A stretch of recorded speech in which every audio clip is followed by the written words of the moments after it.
tuh sebenarnya seperti apa sih? Boleh next.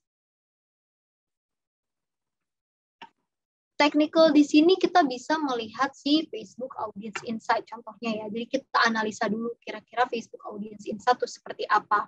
Ini biasanya kalau teman-teman udah punya akses ke Business Manager atau misalkan Ads Manager gitu ya, Business Ads Manager di Facebook, biasanya teman-teman bisa ngelihat before dan after-nya gitu. Jadi before-nya kira-kira audiensnya teman-teman tuh paling banyak tuh berapa banyak di dalam Facebook gitu ya. Jadi misalkan teman-teman masukin nih umurnya berapa, terus abis itu misalkan teman-teman pengen lihat kayak detail populasi yang ada di Facebook kira-kira dengan target teman-teman tuh ada berapa.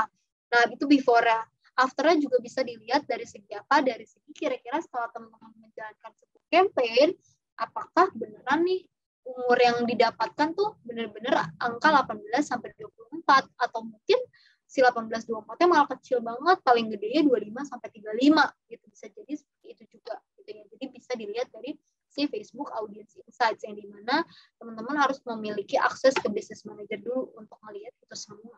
Kecuali kalau misalkan mau lihat manual, tapi ini nggak spesifik ke konten, biasanya lebih ke account-nya teman-teman atau organiknya account-nya teman-teman itu di insights, page insights-nya di Instagram atau di Facebook itu juga bisa ngelihat gitu. Cuma nggak bisa dicek sih, maksudnya itu kan cuma results-nya doang gitu, tapi kita nggak tahu dari budget yang kita spend kira-kira udah cocok apa belum, kan nggak bisa dicek di organik. Jadi biasanya harus pakai si Business Ads Manager tersebut gitu. Jadi udah ada datanya di dalam situ.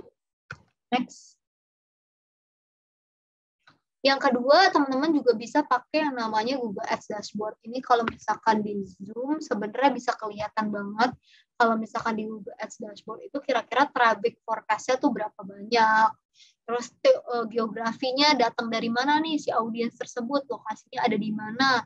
Itu bisa dilihat. Paling banyak contohnya di sini ada di daerah, misalkan kalau di sini ceritanya dia dunia ya, ini ada United States paling tinggi misalkan geografinya. Terus device-nya, oh ternyata paling banyak orang-orang yang menggunakan smartphone, tapi di sini juga ngomongin tabletnya juga ada beberapa orang juga. Jadi kalau perbandingannya misalkan smartphone-nya mungkin 70%, tabletnya itu 30%, contohnya kayak gitu. Terus kalau ngomongin platform, itu devices ya. Kalau misalkan top platformnya, apakah si audiens ini menggunakan iOS atau menggunakan Android? Oh ternyata karena ini di dunia ya, maksudnya ini targetnya ceritanya di dunia, jadi mungkin lebih banyak yang iOS. Tapi kalau teman-teman menjalankan sebuah ads di Indonesia, paling banyak itu adalah si Android. Udah pasti. Jadi emang total pengguna Android di Indonesia itu memang lebih banyak daripada iOS gitu ya. Jadi biasanya total Android-nya yang biru tuh lebih banyak daripada yang merahnya gitu. Di sini juga bisa dilihat nih kalau misalkan paling tinggi kontennya yang bagus yang mana, terus abis itu top video kontennya teman-teman tuh yang mana, abis itu time of day atau misalkan waktu yang tepat nantinya untuk teman-teman upload foto atau video atau konten tuh jam berapa dan kapan, itu bisa dicek semuanya gitu. Jadi biasanya bisa kelihatan sih untuk audience insight-nya dari di sini tuh berapa banyak. Nah, sebenarnya Google Ads Dashboard itu juga sama kayak Facebook, di mana teman-teman juga bisa ngecek untuk spending-nya teman-teman itu kira-kira udah cocok belum sih sama target marketnya teman-teman kayak gitu. Apakah spending-nya misalkan 500.000, terus targetingnya misalkan 20 sampai 35 tahun. Ternyata 20 sampai 35 tahunnya nggak terlalu banyak, nggak terlalu oke. Malahan yang lebih banyak melihat tuh di atas 30 tahun. Ya artinya mungkin antara konten yang nggak cocok untuk 20 sampai 30 tahun, atau mungkin secara target audience yang engage sama brand teman-teman itu ya di atas itu, umurnya itu juga bisa dicek, tapi biasanya it requires the akses untuk si Google Ads itu sih. Itu. Dan kalau misalnya teman-teman mau tahu lebih detail di karirmu juga ya, aku lihat kemana ada spesifik kelas untuk Facebook dan Google itu, supaya teman-teman kalau misalkan pengen mendalami lagi tentang si Facebook Ads atau Google Ads gitu. Karena itu cukup penting juga sih di digital marketing. Next. Nah, kita juga kenal sama yang namanya Google Search Console gitu ya, dimana sebenarnya kalau misalkan di sini itu kita hubungkan antara website yang kita punya dihubungin ke Google Search Console ini untuk ngelihat kira-kira audiens yang datang ke website kita tuh seperti apa. Terus kira-kira kalau ngomongin konten yang ada di dalam website kita, apa yang paling banyak orang cari? Contohnya di sini yang paling orang banyak cari, contohnya di sini ada nasi goreng. Oh, nasi goreng ternyata banyak banget orang cari di dalam website kita. Atau mungkin orang nge-search di Google nasi goreng, terus keluar si website kita juga ternyata banyak banget. Makanya sebenarnya kalau di sini artinya apa? Artinya Google Search Console itu dapat membantu kita untuk lebih mengetahui audiens tuh sukanya apa. Mungkin dia sukanya resep nih. Resep apa aja? Resep itu banyak banget. Betul, ini aku cuma screenshotnya 1, 2, 3, 4, 5 doang karena nggak cukup kalau ke bawahnya. Contohnya di sini ada nasi goreng, resep nasi goreng, terus ada juga resep klaper tart, terus abis itu juga ada cara membuat scramble egg gitu. Jadi mungkin secara konten nantinya akan bisa membantu teman-teman, orang-orang ternyata udah suka nih sama apa konten yang kita buat, cuma mungkin kita harus lebih banyak variasi lagi nih. Mungkin resep nasi gorengnya nggak cuma nasi goreng kampung, tapi misalkan nasi goreng XO gitu ya, atau misalkan nasi goreng ala Thailand, misalkan kayak gitu. Jadi kayak banyak banget resep-resep nasi goreng yang mungkin teman-teman bisa share gitu. Jadi ini Google Search Console tuh lebih mengetahui kira-kira when it comes to our website, apa sih sebenarnya yang orang-orang cari gitu.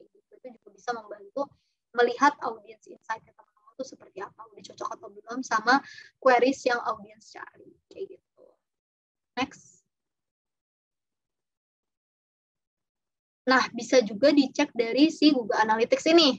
Google Analytics itu apa sih? Google Analytics itu sebenarnya mungkin teman-teman di sini udah tahu ya. Sebenarnya intinya si Analytics itu untuk ngecek apakah si website kita sebenarnya tuh seperti apa sih untuk performance-nya. Gitu. Users yang datang tuh berapa banyak, dia masuk terus abis itu melakukan activity tuh berapa banyak kayak gitu. Terus kalau misalkan mereka udah masuk, ternyata mereka nggak suka, itu dihitungnya bounce rate namanya, jadi udah masuk tapi dia kayak cuma sedetik keluar lagi gitu, itu bounce rate-nya berapa besar, itu bisa semuanya dicek di sini. Jadi untuk apa? Untuk analytics-nya, untuk melihat kira-kira website kalian tuh perform apa enggak, kayak gitu sih sebenarnya. Apakah kalian harus invest ke dalam si website kalian untuk lebih banyakin konten, lebih ngebagusin si UI UX-nya website kalian gitu. Jadi kayak analytics yang masuk di sini adalah untuk ngecek si website-nya itu sih. Bisa dilihat juga sih sebenarnya ini banyak banget ya, bisa ngelihat report audience, bisa ngelihat behavior-nya, conversation itu seperti apa, itu bisa dilihat semuanya dari Google Analytics. Cuma Google Analytics ini spesifiknya untuk website gitu. Kalau misalkan tadi ngomongin Facebook atau Instagram, itu biasanya kita ngomonginnya lebih ke si itu tadi dashboard Facebook dan juga Instagram. Oke, next.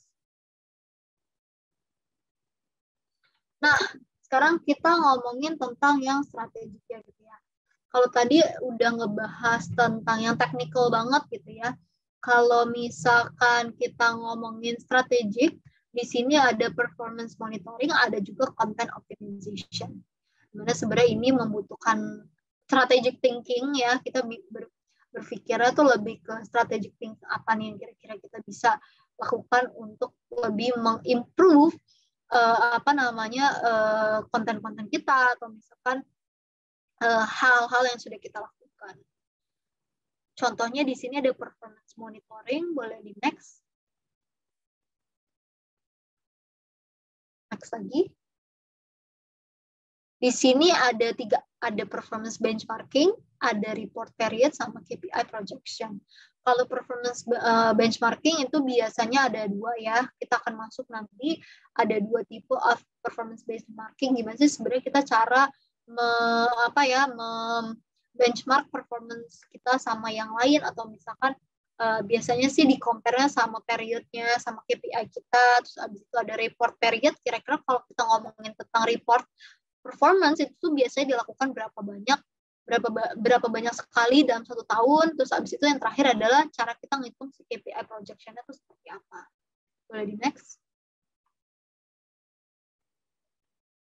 Oke, jadi ini sebenarnya ada 2 nih performance benchmarking, di mana sebenarnya yang pertama versus other periodic cycle, atau misalkan ngomongin dalam 1 tahun, itu misalkan kita ngomonginnya perbedaan antara bulan ke bulan, atau misalkan tahun ke tahun, atau misalkan quarter ke quarter, atau bi-weekly, itu bisa dicek. Atau versus KPI, jadi KPI yang udah kita set gitu ya dalam 1 bulan, kira-kira performance kita tuh seperti apa gitu. Jadi itu bisa kita gunakan untuk bulan selanjutnya lagi, bulan selanjutnya lagi gitu. Next. Nah, di sini ada yang namanya versus other periodic cycle tapi organik. Boleh, ini kayaknya animasi, Mbak. Oke, jadi di sini ada yang month on month, ada year on year, ada quarter on quarter, sama bi-weekly. Jadi kalau di sini menggunakan platform ada 2, Fanpage Karma, bisa apa aja sih sebenarnya, cuma yang paling sering aku pakai si Fanpage Karma sama Brand24, dimana sebenarnya di sini kita misalkan ada platformnya itu misalkan ada LinkedIn, ada Instagram gitu ya. Kita ngomongin number of posts gitu, total of posts-nya dalam bulan September itu ada 12, terus abis itu bulan Agustusnya ada 13 gitu ya. Terus abis itu totalnya ya ini, tapi sama nih dibaginya, di bulan September itu ada 12, ada total followersnya, ini di total sebenarnya bulan September doang, di Agustus itu kita ngebandingin ya ceritanya. Di total follower, kita ternyata mendapatkan 393 gitu, kalau dibandingin Agustus, which is cuma 385, artinya kita naik secara followers gitu. Terus abis itu ada net followers juga. Biasanya kalau total followers itu perhitungannya adalah total dalam 1 bulan gitu. Cuma kalau net followers itu biasanya total followers itu total keseluruhan yang kita miliki, tapi net followers itu berdasarkan monthly kenaikannya berapa banyak gitu. Terus kalau new followers juga ini sebenarnya hampir sama, kayak dalam 1 bulan new followers itu berapa banyak gitu. Terus ada reach-nya juga, ini biasanya kita hitung berdasarkan insights-nya. Ternyata di bulan Agustus itu ada 456.314, dia menurun nih reach-nya jadi 441.199 gitu. Total engagement-nya naik gitu ya, karena sebenarnya di sini Agustus itu 25.000, tapi di September naik jadi 28.000. Engagement rate yang tadinya 440, engagement rate-nya juga naik 588 gitu. Link clicks juga naik di sini dari 16.000 jadi 367 gitu. Jadi biasanya ini kita lakukan untuk performance benchmarking per bulan, contohnya. Tapi misalkan mau dibikin per tahun juga bisa, dibikin per quarter bisa, atau per bi-weekly juga bisa. Gitu. Jadi biasanya untuk ngecek nih, kalau di organik secara followers atau engagement atau reach kita sebenarnya itu seperti apa kayak gitu. Tapi selain organik kita juga bisa ngecek yang paid-nya, which is ada di next slide ya. Next slide kita akan bahas tentang paid. Ini kalau aku hitung, boleh di next, Mbak. Ini sebenarnya kalau di sini berdasarkan week-nya ya. Jadi misalkan di sini 20 sampai 26 Desember, ada sampai 27 sampai 31 Desember dan lain-lain. Itu kira-kira per minggu itu berapa banyak sih impression yang didapatkan, berapa clicks yang didapatkan, CTR dan lain-lain. Terus abis itu amount spend dalam minggu itu tuh berapa banyak. Ini contoh ya teman-teman. Jadi mungkin ini kalau misalkan teman-teman mau adapt si report ini menjadi report teman-teman boleh gitu ya di paid. Intinya sih sebenarnya kita pengen melihat dalam weekly-nya kita tuh sebenarnya dalam 1 bulan itu tuh berapa banyak sih secara kenaikan impression, klik, dan metrics-metrics yang ingin kita gunakan gitu. Jadi kita setiap minggunya ada optimisasi yang kita bisa lakukan gitu. Di bawah tuh sebenarnya udah ada pembagiannya. Optimisasi yang akan kita lakukan seperti apa? Misalkan udah mulai turun nih secara performance. Oh ya udah, berarti kita mau nambah 1 materi lagi deh untuk di boost, contohnya kayak gitu. Atau misalkan secara learning di sini, oh ternyata learningnya itu si cost per result-nya itu semakin tinggi nih untuk registrasinya. Maka sebenarnya kita harus ngurangin gimana cara supaya si CPR itu nggak terlalu tinggi. Terus yang terakhir ada rekomendasi.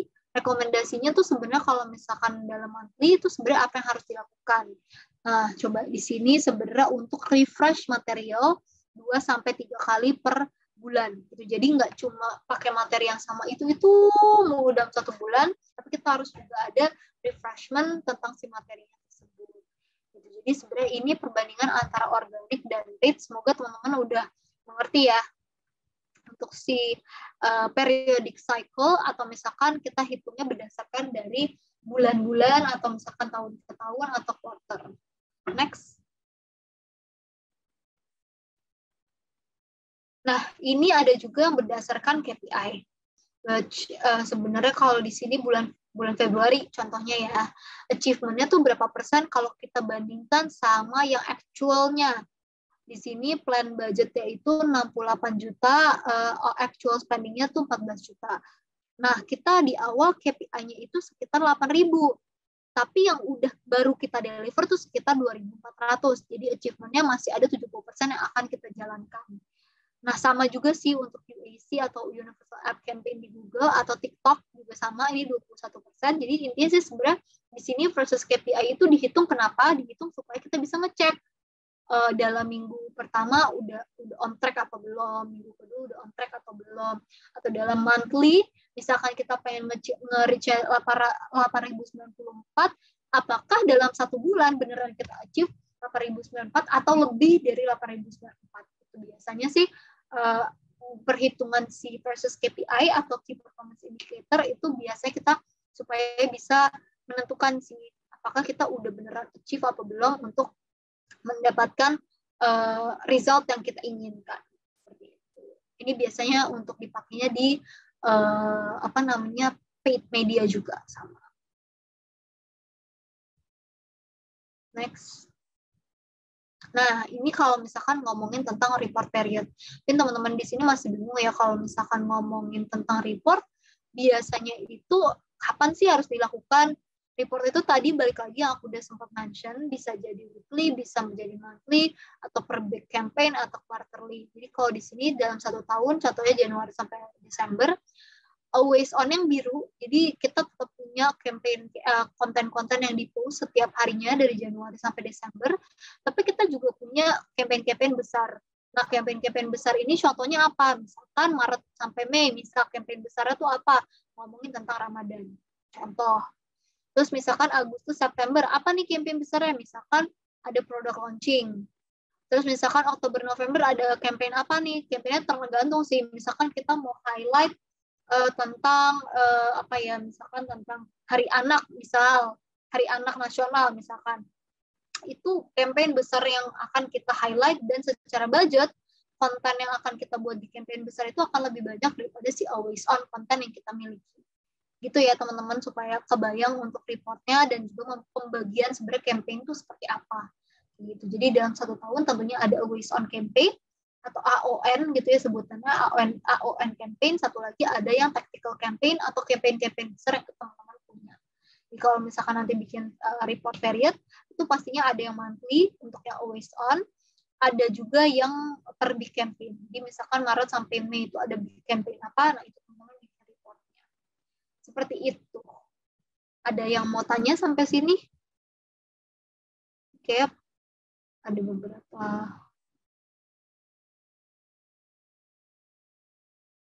Oh, ini ada Mbak Angelin nanya ke Karina, untuk si Google Ads Dashboard ini bisa kita akses sendiri dan tidak berbayar atau pakai vendor ya? Bisa diakses sendiri. Facebook dan Google bisa dicoba sendiri, bisa diakses sendiri. Mau bayar pakai GoPay juga bisa. Tenang aja. Aman kalau misalkan Google sama Facebook.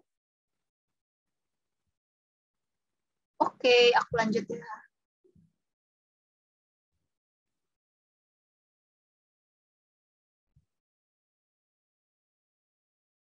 Oh, sebentar, masih ada yang, sorry Mbak Tia, sebelum boleh ke sebelumnya, masih belum paham yang always on campaign. Belum pahamnya gimana nih Mbak Lia?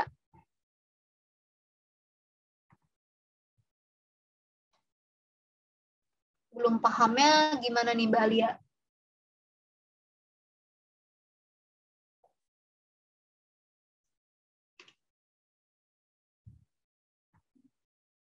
Iya, atau boleh online. Supaya bisa cerita yang kira-kira apa yang bingung. Halo Kak. Ya. Iya, aku masih bingung yang kan ada campaign besar tuh biasanya menjelang hari-hari besar ya, kayak misalnya Lebaran atau New Year's. Nah, always on tuh maksudnya kayak cuman campaign promo atau cuman kayak daily posting konten biasa kayak gitu? Ya, betul. Betul. Jadi Oh, sebenarnya kalau based on konten itu kita sebutnya materi-materi konten yang setiap hari kita posting, atau misalkan itu nggak bertema sih, sebenarnya lebih ke product message kita, atau misalkan tadi kamu mention ada promo, itu masuk ke always on semua gitu. Sedangkan di bawah always on itu tentunya kita harus punya yang namanya tactical campaign atau campaign-campaign besar yang kayak Ramadan itu.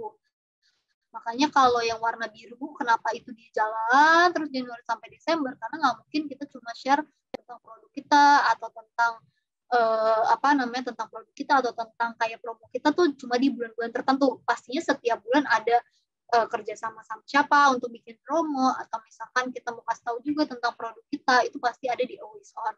Sedangkan kalau misalkan campaign-campaign besar karena membutuhkan budget yang besar juga, jadi tidak mungkin dilakukan setiap bulan. Tentunya kita harus memilih kayak antara 2-3 campaign besar yang akan kita jalankan dalam 1 tahun gitu, Mbak Alia. Udah clear kah? udah. Berarti Oke. cuma masalah istilah doang. Makasih, Kak. Istilah aja, betul. Jadi kalau istilahnya ada yang namanya always on campaign di digital. Itu biasanya sebutan nanti kalau misalkan kemana-mana sebutannya always on sih, atau AON konten gitu. KPI itu dari mana, Kak? Maksudnya dari mana, gimana nih Mbak Inayatul? Boleh on mic juga, nggak apa-apa kalau mau nanya lebih detail. Aku kan tadi agak kurang nyimak, Kak, maaf. Itu kalau KPI itu kan itu dari mana sih, Kak, angka-angkanya? Maksudnya itu ada standarnya sendiri atau gimana gitu loh? Oke, itu sebenarnya tadi kita udah bahas di awal nih Mbak Inayatul. Untuk si KPI itu sebenarnya kalau di cara perhitungannya seperti apa gitu ya. Cuma biasanya untuk KPI tersebut itu bisa dibagi dua, antara organik atau yang berbayar gitu ya.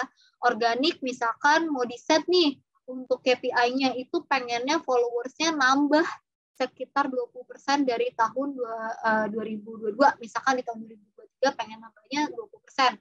Berarti KPI-nya misalkan yang tadinya di 2022 itu cuma 100.000, misalkan naik jadi 120.000 di 2023. Misalkan seperti itu. KPI-nya berarti yang dibandingin adalah nanti di 2023 KPI-nya itu yang si 120.000. Itu untuk yang followers misal. Tapi kalau misalkan yang berbayar, itu kita ada perhitungannya sendiri. Misalkan KPI-nya mau apa nih? Mau nambahin klik kah? Atau mau nambahin orang yang engage sama sama iklan kita, atau misalkan mau nambahin orang yang nge-view konten kita, biasanya disesuaikan sama budgetnya Kak Inayatul. Jadi kalau budget kamu misalkan berapa banyak, dihitung nanti pakai perhitungannya si digital kayak gitu. Nah, perhitungan digital kemarin sebenarnya udah sempat kita bahas di sesi ketiga. Kalau misalkan lupa bisa dicek lagi di situ. Gitu. Sudah menjawabkah? Berarti itu dari standar kita sendiri ya, Kak? Betul. Biasanya sih sebenarnya tergantung budget ya. Budget kamu ada berapa? Atau misalkan kalau misalkan mengikuti tren juga bisa sih. Misalkan trennya sekarang kenaikan followers 30% misal. Terus kayak ya udah di brand aku pengennya juga naik deh 30%. Itu juga bisa kayak gitu. Tapi biasanya juga disesuaikan sama budgetnya Kak Inaya aku gitu. Misalkan budget dalam 1 bulannya, ya aku cuma punya budgetnya misalkan 5 juta. Ya kira-kira 5 juta itu KPI-nya kalau diturunin tuh berapa banyak, kayak gitu juga bisa. Gitu. Disesuaikan sih biasanya sama kebutuhannya. Oke, Kak, makasih. Oke, sama-sama. Oke, mungkin kita bisa next. Nah, ini tadi ngomongin tentang si KPI projection. Gimana sih sebenarnya kita, misalkan kita mau mikir gimana nih kita bisa project si KPI-nya. Ini boleh di next lagi, Mbak. Ini ada, ada si, ya. Nah, kalau di sini contohnya perbandingannya antara si KPI yang sudah kita kalkulit berdasarkan budget kita. Tadi ini yang ditanya sama Kak Inayatul, gimana cara perhitungan KPI-nya. Misalkan KPI kita hitung berdasarkan budget kita, atau misalkan bisa ngikutin juga dari tren yang ada. Tapi misalkan in actual performance kita bisa di next lagi. Nah, in actual sebenarnya kita cuma bisa achieve di segini angkanya, misalkan di 150 ribuan lah, nggak nyampe 200 ribu gitu. Jadi misalkan kita KPI-nya secara engagement-nya itu kita KPI berdasarkan budget itu sekitar yang biru nih, sekitar di atas 200 ribu, 250 ribu lah hampir. Tapi kita misalkan cuma bisa achieve di 150 ribu kayak gitu. Nah, itu kan sebenarnya KPI calculation itu dihitungnya Januari sampai Desember kan. Nah, actual performance kita saat ini itu cuma di Januari sampai September itu baru di 150 ribu. Nah, kalau misalkan kita tetap jalanin di Desember, itu bisa sih sebenarnya buat ngitung sebenarnya, berarti kita harus nambahin banyak engagement lagi nih, konten-konten harus lebih menarik lagi nih, supaya KPI kita achieve, atau KPI kita tercapai dengan si KPI calculation yang warna biru itu di 250 ribu. Jadi KPI projection yang ngeliatnya kayak gitu sih, supaya teman-teman ada bayangan dari KPI udah kita set gitu ya, kita baru setengah jalan nih, baru di bulan September, di Desember kita harus nambah supaya si KPI itu jadi sesuai sama KPI calculation yang sudah kita hitung di awal gitu. Kak mau nanya. Yes, boleh. Kak, kalau sesuai dengan mungkin di tempat kerja kakak tuh mungkin nggak sih kayak kita lihat kan di sini September nggak nyampe KPI-nya ya? Itu apakah maksudnya ini kan jauh banget gitu gapnya? Apakah ini mungkin terjadi di dalam dunia kerja gitu Kak? Mungkin terjadi. Biasanya kalau misalkan emang kita menambahin engagement lebih banyak antara dua. Jadi kita kombinasi antara dua, antara kayak kita lebih banyakin konten-konten yang benar-benar nambahin engagement orang-orang. Contohnya kayak orang-orang harus nge-share tentang produk kita, atau misalkan kita bikin quiz supaya orang-orang mau ikutan, engagement-nya supaya lebih tinggi lagi. Atau yang kedua kita boost kontennya. Jadi kontennya supaya naik, itu kita biasanya nambahin. Misalkan kita bikin iklan berbayar dari konten tersebut gitu sih. Nah, jadi biasanya akan ini sih rata-rata kalau misalkan kita punya KPI, kalau misalkan emang gagal banget, biasanya ada spesifik hal yang emang benar-benar kita nggak lakukan. Misalkan kita cuma kayak udahlah bikin konten doang gitu, tapi kita nggak ada aksi untuk bikin si paid medianya misalkan gitu, atau misalkan paid medianya tapi kontennya nggak menarik, itu biasanya akan gagal. Cuma kalau misalkan kita kombinasi antara dua itu biasanya bisa sih achieve KPI gitu. Oke, jadi dari KPI ini misalnya tadi engagement-nya nggak tercapai gitu ya Kak, kita bisa lihat dari beberapa analytics tools yang tadi Kakak kasih itu kenapa penyebabnya gitu ya Kak? Yes, betul, bisa dilihat Thank you, Kak. Konten-kontennya Kak, atau misalkan dari iklan kita ada yang nggak cocok sama target audiensnya atau apa, itu semuanya bisa kita cek sih. Intinya sih sebenarnya si KPI itu akan si actual performance ini, makanya aku bilang optimisasinya itu dilakukannya setiap bulan, dimonitornya setiap bulan, bahkan setiap minggu ya, supaya kita bisa achieve si KPI-nya gitu. Oke, thank you Kak Karina. Oke, thank you. Next, kita masuk ke konten optimisasi. Nah, konten optimisasi di sini sebenarnya seperti apa sih? Di next, aku kasih contoh-contoh report lagi ya, lagi-lagi supaya teman-teman makin kebayang. Nah, contohnya di sini ada overall performance dari konten 1 sampai konten 7 gitu ya. Biasanya kalau di sini bisa dicek juga berdasarkan impression-nya berapa banyak, reach-nya berapa banyak, total engagement itu berapa banyak. Gitu. Jadi kalau di sini bisa dilihat total, sebenarnya kalau di sini engagement yang paling tinggi kecil banget sih emang. Paling tinggi itu yang si warnanya nih agak beda ya. Itu yang nomor 7 sih. Nomor 4, sorry. Itu dia nomor 4, ada 3037 kalau misalkan yang biru di paling atas itu sebenarnya ini adalah perbandingannya followers tadinya. Cuma karena sebenarnya ini bisa kita hitung juga, bisa kita aplikasikan sebagai konten gitu ya. Jadi kontennya itu sebenarnya kita lihat dari total engagement. Total engagement itu konten 4 ada 3037, sedangkan yang lain itu ada cuma 1492, 49, 13, 607, 306 sama 62 gitu. Nah, sebenarnya teman-teman kalau misalkan punya banyak banget konten itu bisa dibikin seperti ini. Jadi bisa dibandingin antara impressionnya berapa, reach-nya berapa, total engagement-nya itu seperti apa. Kayak gitu. Jadi nanti optimisasi kontennya, oh ternyata orang-orang lebih suka nih kalau misalnya melihat konten yang nomor 4. Gitu ya. Post engagement-nya kalau dibandingin sama engagement rate juga ternyata lebih oke yang nomor 4 dibandingkan konten-konten yang lain. Jadi teman-teman bisa melihat dari sini kira-kira konten yang disukai sama audiens itu yang seperti apa sih, sehingga ke depannya konten yang akan diproduce akan mirip-mirip ke si konten 4 kayak gitu. Sorry Kak, ini kalau yang Instagram tuh udah embedded dengan aplikasinya ya untuk ngeliat kayak gini? Bisa, betul. Oh gitu, untuk harus Instagram bisnis ya berarti ya Kak? Biasanya Instagram bisnis sih, betul. Oke, I see. Thank you Kak. Oke. Next. Nah, ini juga contohnya ada konten nomor, ini harusnya konten nomor 4 ya. Konten nomor 4 itu contohnya ya, bagaimana cara kita tetap di saat pembatasan sosial dilonggarkan. Ternyata ini juga lumayan oke. Gitu ya. Ada impression-nya berapa, reach-nya berapa, engagement-nya, terus habis itu reach rate-nya, sampai IR-nya berapa. Terus teman-teman mungkin bisa, kalau misalkan konten optimisasi itu bisa dilakukan manual juga ya. Selain menggunakan tools, bisa juga di breakdown nih, kira-kira si konten itu tuh sebenarnya kenapa bisa lebih bagus, kenapa bisa lebih works dibandingkan yang lain, itu bisa dijabarin juga di sebelah kanannya. Jadi teman-teman memiliki report yang memang benar-benar komprehensif gitu. Ketika kita punya report yang konten reportnya itu kayak bisa dilihat tuh benar-benar, oh ternyata ini bagus, oh ini ternyata nggak bagus, kenapa bagus, itu bisa dicek semua dalam satu report tersebut, dan semuanya jadi rapih gitu sih, untuk ngecek ke depannya kira-kira learning apa nih yang harus kita ambil, kayak gitu. Boleh di next. Itu untuk konten optimisasi. Nah, konten optimisasi yang tadi kan lebih ke ada yang pakai tools, ada yang manual. Nah, tapi di sini aku mau nanya nih, teman-teman ada yang udah tahu tentang A/B testing konten belum?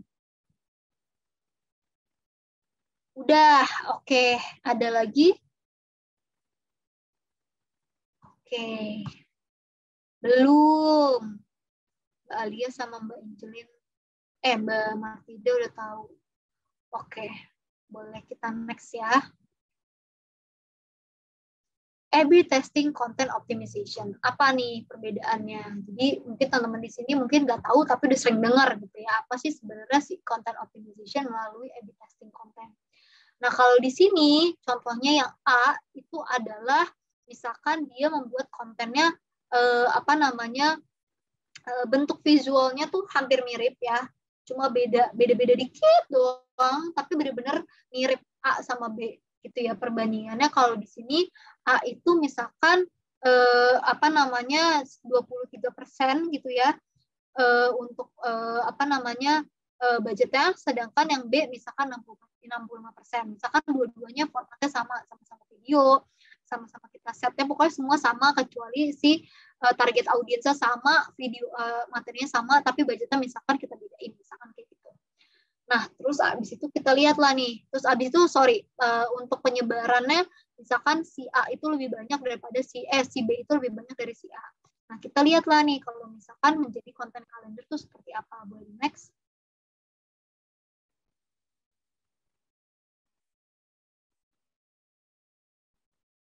Oke, boleh di next lagi, Mbak.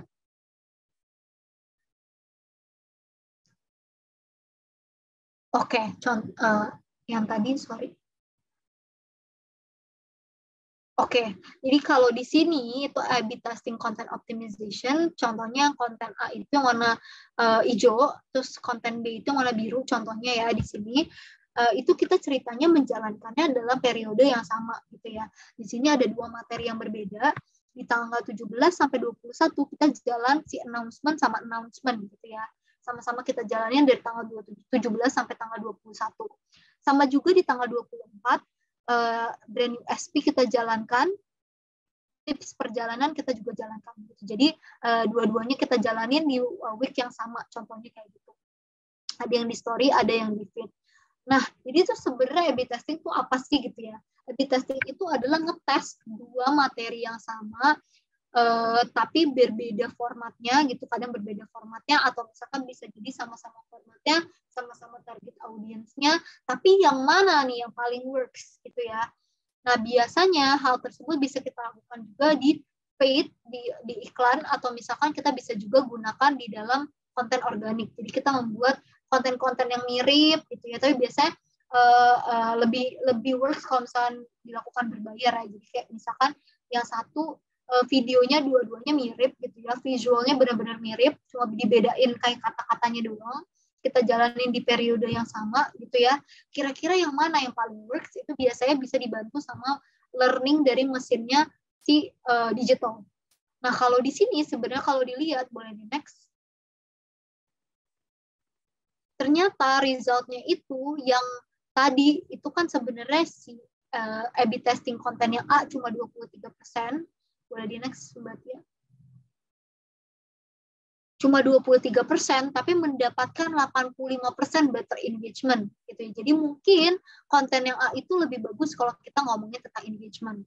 Sedangkan kalau misalkan yang B itu lebih banyak, orang tuh lebih suka, lebih nge-reach-nya gitu ya. Reach-nya lebih dapat daripada si engagement-nya. Kayak gitu.